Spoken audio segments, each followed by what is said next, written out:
આપણે પહેલાની ખબરની વાત કરીએ તો રાજકોટમાં કૌભાંડ સામે આવ્યો છે. અમે પ્રતિક અને હર્ષ ઘણી બધી વિગતો પણ આપી છે. તો હવે ખબરોમાં આગળ વધીએ, જ્યાં જીડીસી ખાતે આવેલ પ્રખ્યાત ગોપાલ નમકીનમાં લાગેલા આગના બનાવને હાલ અત્યારે 12 કલાક જેટલો સમય વીતી ચૂક્યા છે. ત્યારે આટલો સમય વીતવા છતાં પણ હાલ હજુ સુધી આગ કાબૂમાં નથી આવી. સાથે જ રાજકોટ સહિત સમગ્ર સૌરાષ્ટ્રના ફાયર ફાઇટરને ગોપાલ નમકીન ખાતે સ્ટેન્ડ બાય રાખવામાં આવ્યા છે અને પાણીનો માર ચલાવવામાં આગ ઉપર કાબૂનો પ્રયાસ કરવામાં આવ્યો છે. આ તકે મહત્વની બાબત એ છે કે એક દિવસ વીતવા છતાં વધારે સમય વીતવા છતાં પણ હજુ સુધી આગ કેમ કાબૂમાં નથી આવી, એવું તે અંદર ક્યાં પ્રવાહી છે અને તે જે સતત આગની જ્વાળાઓને ઉગ્ર સ્વરૂપ દઈ રહી છે. ત્યારે સૂત્રો દ્વારા એવું પણ જાણવા મળી રહ્યું છે કે ગોપાલ નમકીનના ગ્રાઉન્ડમાં 2 તેલના ટેન્કર પણ હતા અને સાથે જ પાપડ અને અન્ય નમકીનની આઈટમો પણ રાખવામાં આવી હતી, જેને લીધે હાલ આગ ઉગ્ર સ્વરૂપ લઈ રહી છે. ત્યારે હવે આ આગ ક્યારે કાબૂમાં આવશે તેવું જોઈ રહ્યું. આપને જણાવી દઈએ કે ગોપાલ નમકીનમાં આગની બનાવ સામે આવી હતી. ગઈકાલ બપોરના સમયે રાજકોટના મટોડા જીઆઈડીસી ખાતે આવેલ પ્રખ્યાત ગોપાલ નમકીનમાં લાગેલ આગના બનાવને લઈને હાલ અત્યારે એક દિવસ જેટલોના સમય વીતી ચૂક્યા છે અને ત્યારે આટલો મોટો સમય વીતવા છતાં પણ આગ કાબૂમાં નથી આવી છે. આપને જણાવી દઈએ કે પાણીનો માર ચલાવવામાં પણ આવી રહ્યું છે અને એવું પણ કહેવામાં આવી રહ્યું છે કે અંદર ફેક્ટરીની અંદર એવું શું છે કે આગ ઉપર કાબુ મેળવવામાં નથી આવી રહ્યું છે. આગ સતત વિકરાળ સ્વરૂપ ધારણ કરી રહી છે.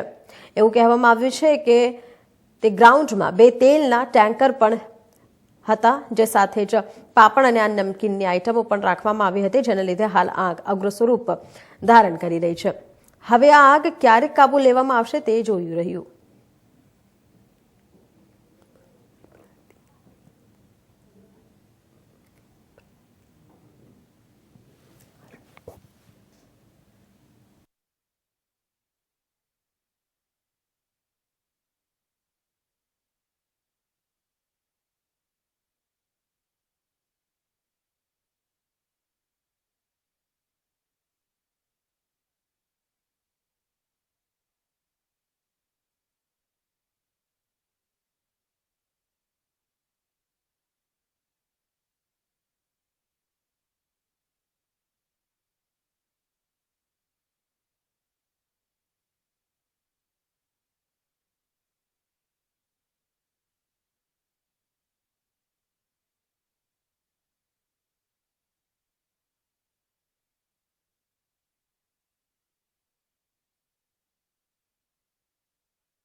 આપને જણાવી દઈએ કે રાજકોટમાં ગોપાલ નમકીનની ફેક્ટરીમાં આગ લાગવાના બનાવ સામે આવ્યા હતા.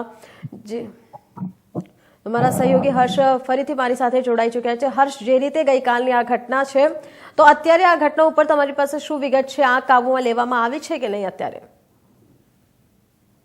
કોમલ, આપને જણાવી દઉં કે આજે ગોપાલ નમકીન ફેક્ટરીની અંદર જે આગ લાગી હતી તે ગઈકાલની ઘટના છે અને ગઈકાલે બપોરે 2:45 આ આગ લાગી હતી અને આ આગ એટલી મોટી હતી કે તેને વિકરાળ સ્વરૂપ ધારણ કરી દીધું હતું.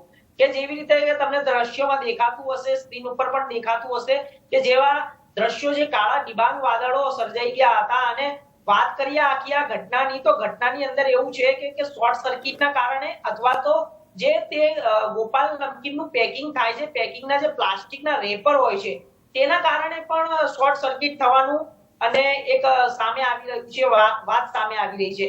પરંતુ અત્યારે હાલ સવાલો એ ઉભા થઈ રહ્યા છે અને સૂત્રો દ્વારા એવું જાણવા મળી રહ્યું છે કે આગ લાગી છે કે લગાડવામાં આવી છે, તેવા પ્રશ્નો પણ ઉભા થઈ રહ્યા છે. અને વાત કરીએ આગળ માહિતીની, તો એવું છે કે જ્યારે સોકોલ્ડ નોટિસ પાઠવવામાં આવી હતી સીજીએસટી દ્વારા, 13.50 કરોડ રૂપિયાની નોટિસ પાઠવવામાં આવી હતી, તો તેના દ્વારા જવાબ પણ લખવામાં આવ્યો છે. ગોપાલ નમકીન દ્વારા જવાબ પણ માંગવામાં આવ્યો છે કે તેમને લખીને મોકલાવી પડશે કે હવે આ કઈ રીતે ભરવાનું છે અને ક્યારે ભરવાનું છે અને કેટલા સમયમાં ભરવાનું છે. પણ તે દરમિયાન વચ્ચે 1-2 દિવસના અંતરમાં જ આ આગ લાગી જાય છે એટલે અલગ અલગ પ્રકારના અનેક પ્રશ્નો ઉભા થઈ રહ્યા છે કોમલ। જી હર્ષ, જે રીતે તમે જણાવ્યું કે CGST દ્વારા તેમને નોટિસ પણ પાઠવવામાં આવી હતી, આ નોટિસ ક્યારે પાઠવવામાં આવી હતી અને ગોપાલ નમકીને ક્યાં એમાં નજરઅંદાજ કર્યો હતો કે એમને ઇગ્નોર કરી નાખ્યો હતો કે આવી પણ તમારી પાસે વિગત છે? જી કોમલ, જણાવી દઉં આપને કે જ્યારે CGST એ નોટિસ પાઠવી હતી, કાયદાકીય રીતે નોટિસ તેમને 2-3 દિવસ પહેલા તેમને નોટિસ આપવામાં આવી હતી અને સોકોલ નોટિસ આપવામાં આવી હતી। અત્યારે સોકોલ નોટિસ છે, હવે સોકોલ નોટિસ પછી આગળ વધુ નોટિસ આપવામાં આવશે અને તે કાયદાકીય રીતે નોટિસ આપવામાં આવશે અને 13.50 કરોડ એટલે કોઈ નાની રકમ નથી, તેનાથી પણ વધુનો દંડ તેમને ભરવો પડશે। એટલે ક્યાંક ને ક્યાંક એવા પ્રશ્નો ઉભા થઈ રહ્યા છે કે જ્યારે આ નોટિસ આપવામાં આવી, હવે દંડ ના ભરવો પડે અને તેની પાછળ આ એક ઘટના આખી ઘટી ગઈ તો તેનાથી કોઈને લાભ થાય છે કે હાનિ થાય છે તેવી પણ એક વાત સામે આવી રહી છે। પરંતુ કોમલ, આપને જણાવી દઉં કે જે આ ઘટના છે આગની, તેની અંદર કોઈને પણ જાનહાનિ થઈ નથી, પરંતુ હાલ એવા સમાચાર પણ લોકોએ વહેતા મૂક્યા હતા કે તેની અંદર નુકસાન પણ થયું છે, પરંતુ હાલ કોઈ નુકસાન થયું નથી। આપને જણાવી દઈએ કે જ્યારે ગોપાલ નમકીન ફેક્ટરીની અંદર 2000 થી વધુ કર્મચારીઓ કામ કરે છે, તેમાંથી કોઈ પણ કર્મચારીને નુકસાન થયું નથી અને કોઈ પણ કર્મચારીને ઈજા થઈ નથી, તો આ એક મોટી સારી બાબત સામે આવી છે કોમલ। જી હર્ષ, એ તો સારી વાત છે કે કોઈકને પણ જાનહાનિ નથી થઈ છે, પરંતુ ઘણા બધા નુકસાનો તો થયા છે।